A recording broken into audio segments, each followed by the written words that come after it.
Westmore Observatory, calling dirigible Chandro. Westmore Observatory, calling dirigible Chandro.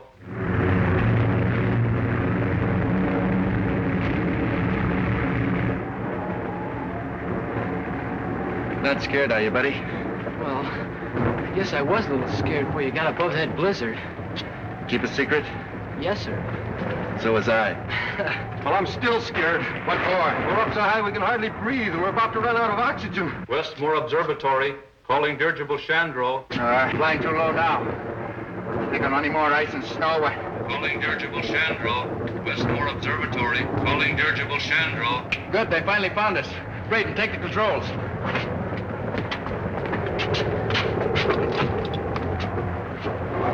Dirigible Chandro answering. Go ahead, Westmore. I've contacted Miss Buck's voice. Hello, Chandro. Is that Lieutenant Rogers speaking? Buck Rogers to you, Professor. Hello, Dad. We're having a swell time. Are you all right, Buck? Where are you? Okay so far, sir. Still riding above the blizzard. What's your exact position? Can't say. Within about 300 miles, sir, on account of drift. Holding about 40,000 feet elevation. Have to stay here until we ride out the storm area. Think we can do it. Breathing is getting hard. Running low on oxygen, sir. I'm going to drop down a couple of thousand feet. I've got to have air.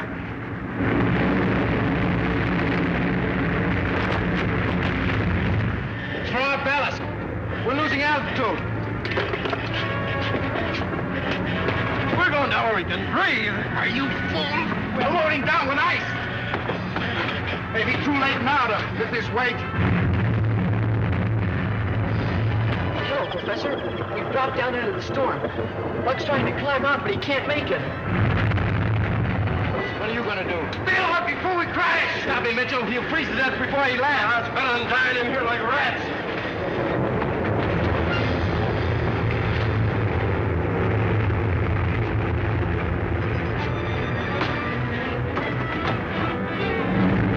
Do you think there's any chance for them, Professor? I'm afraid they're likely to crash, but there is one chance. Hello, buddy. Can you hear me? Yes. Then listen carefully. Do you remember that tank of Navano gas I put aboard just before you took off? Yes, sir, I do.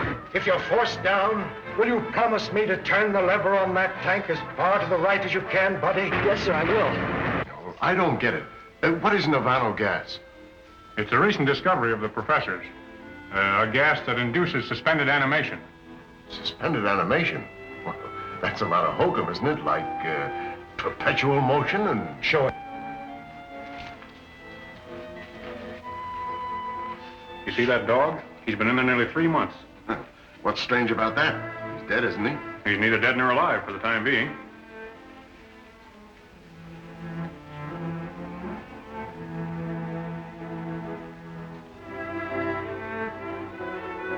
What do you expect the dog to do? Come to life?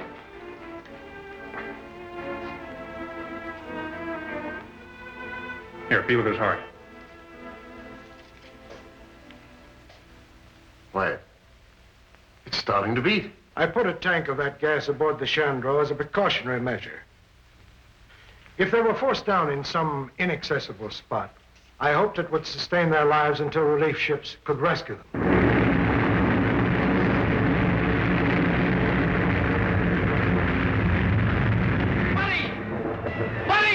Watch out, we're going to crash!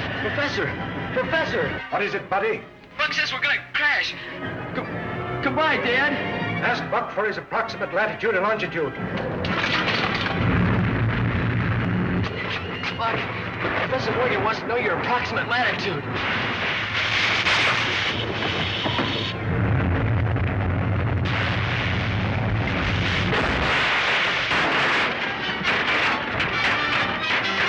What's happened? Hello, Chandro. Hurt bad, buddy? Oh, not much.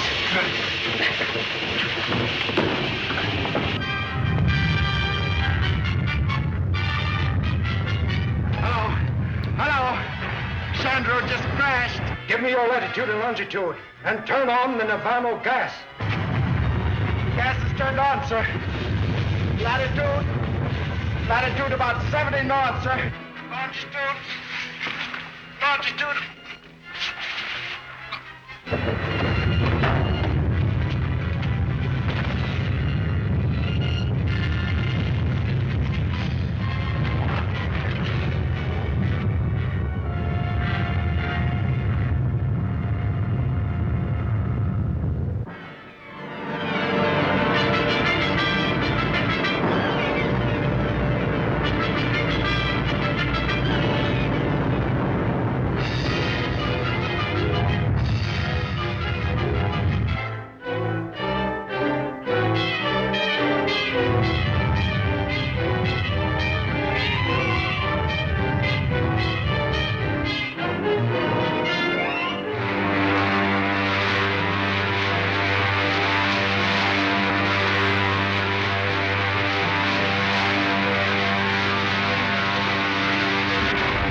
You were right, Lacey. It's the remains of some ancient type of spaceship. Wonder why we never saw it before. I've flown over this place 100 times. It's probably covered with ice most of the year. Let's take a closer look.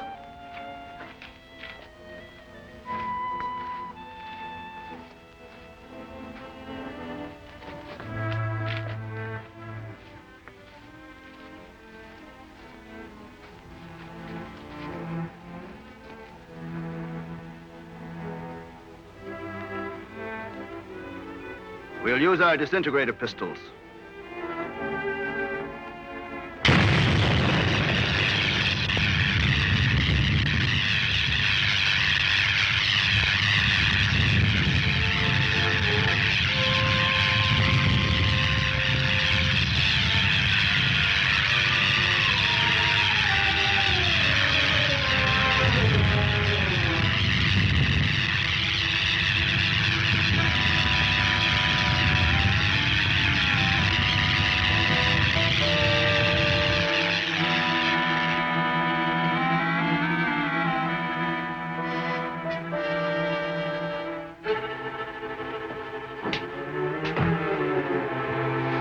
Smells like some sort of gas. Certainly is an antique.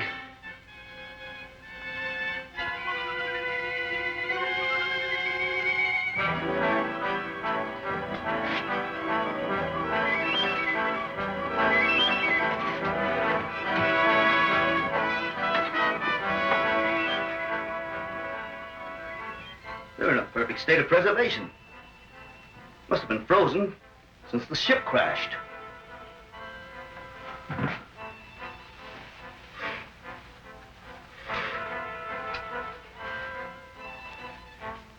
Well, that's strange.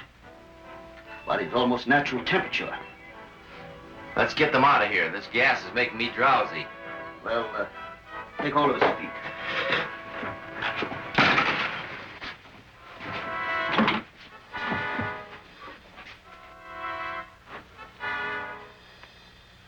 Why, he's alive.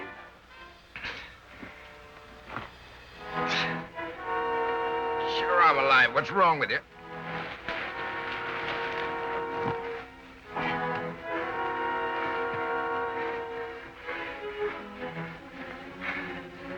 It's a funny-looking uniform. Buddy. Yeah. Buddy, step out of it. He's all right. Professor Morgan's gas sure did the trick. How long have you been looking for us? Why, we weren't looking for you. Well, that doesn't make any difference. You found us anyway. I think we'd better take him to Professor Huer. Our patrol ship is beyond that point of rocks. Now, wait a minute. March.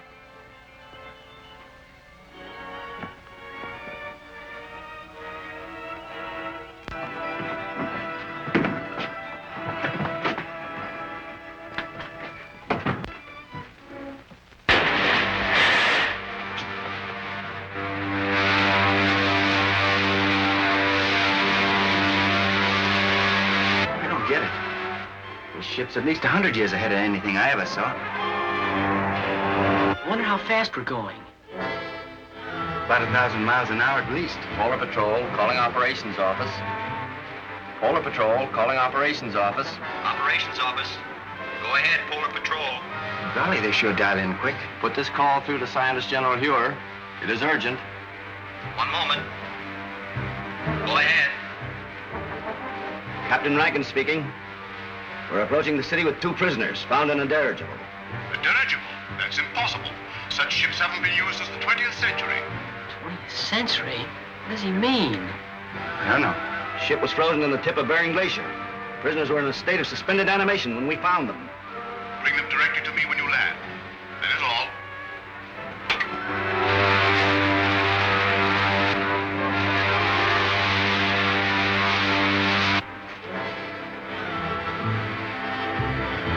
Buck, we're gonna crack up.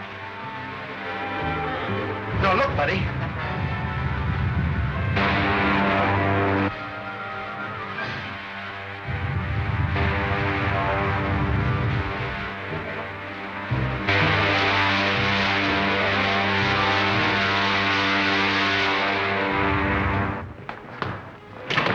Scientist General suspects her.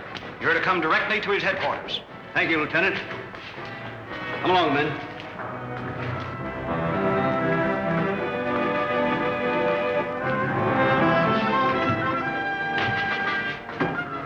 Come on.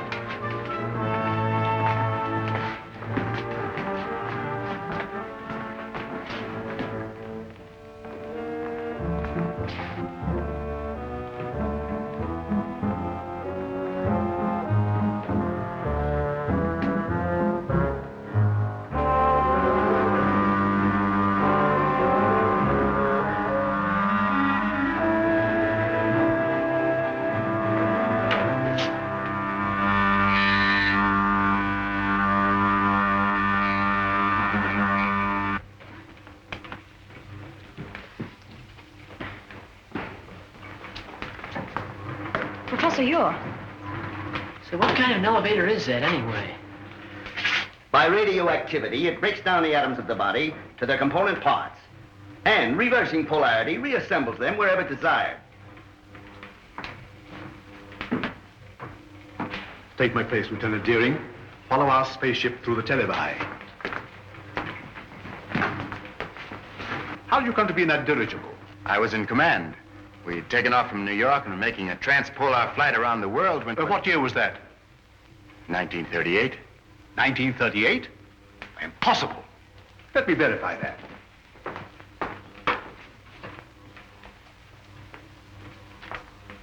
(1938). There was such an expedition. Your name, please. Buck Rogers. Lieutenant Rogers officially. And yours, my boy? My name is George Wade, but I'm usually called Buddy. Nirvana gas. That explains it then. Rankin, we are witnesses to a scientific miracle. By means of a gas discovered by Professor Morgan, these two people have remained in a state of suspended animation for 500 years. 500 years? That makes me old enough to be my own great-grandfather.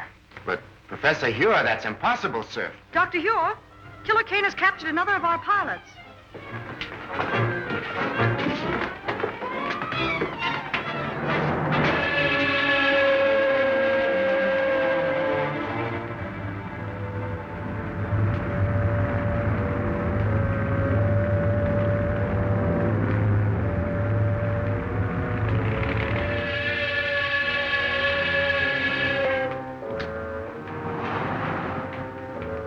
You may save yourself considerable discomfort by telling me where to find the entrance to the hidden city.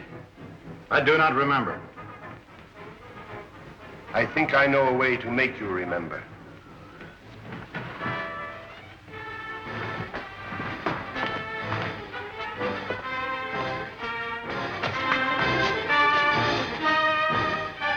Look into that instrument. Look into it. Those men were once pilots of Dr. Hure's ships. Now they are living robots. Men robbed of all willpower while they wear the helmets I had designed for them. Shall I have you measured for a robot's helmet? Or will you tell me where the entrance to the hidden city is? I do not remember. Take him away. I don't understand, sir. Who is this man called Killer Kane? He is the result of the stupidity of the men of your century. You failed to stamp out lawlessness, and in the end, the criminal became stronger than the law. Racketeers, you call them. Today, they rule the world as cruelly as they ruled their gangs in your day. Well, isn't there any chance of help from an outside source? Only from men on some other planet. Another planet? Well, that doesn't sound very hopeful. It could be, but our spaceships seem unable to slip through Kane's air blockade. We've lost 5 thus far trying it.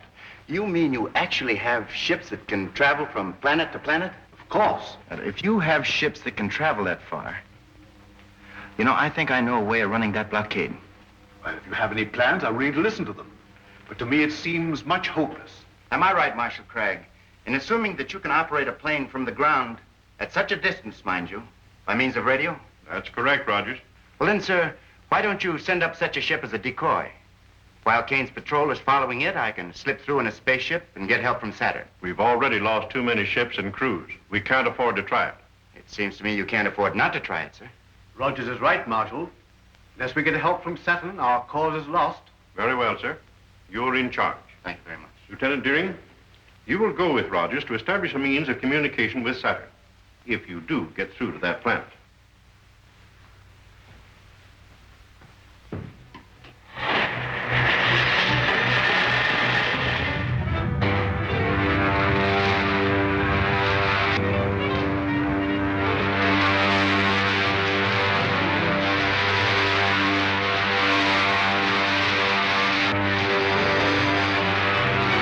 Look, another one of those spaceships.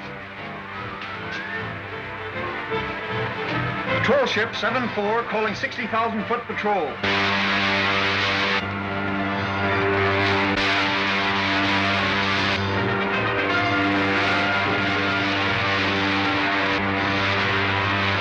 Shall I lay our course directly for Saturn now, Buck? May as well. Hey, Buck, look. They fell for it, all right. How can they fly that spaceship with no one in it? We can direct all the aircraft from the control room until they reach the outer atmosphere.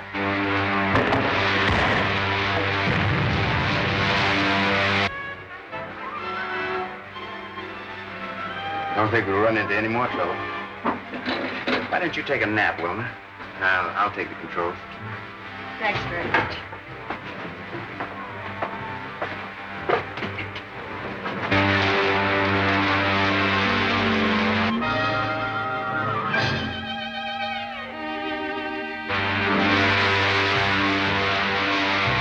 Hey, Buck, what's that up ahead?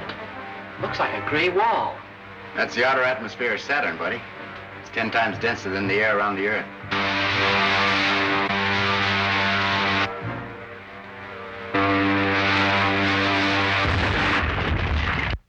What was that? I don't know.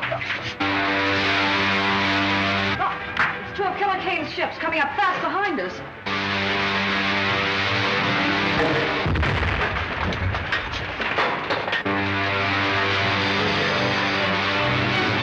Retard your speed to 1/2.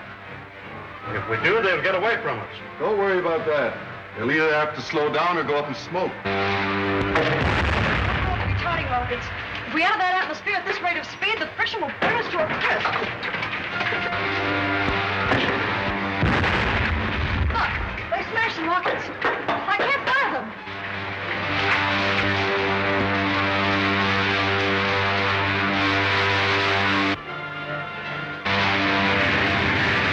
Help me open the release valves in the oxygen tanks. If they explode, we'll be blown to atoms. Buddy, take the controls. The portholes are giving way, Buck. That's no use. The heat has melted the valve heads. Move, buddy. There's only one hope for us. Climb above this atmosphere back into outer space.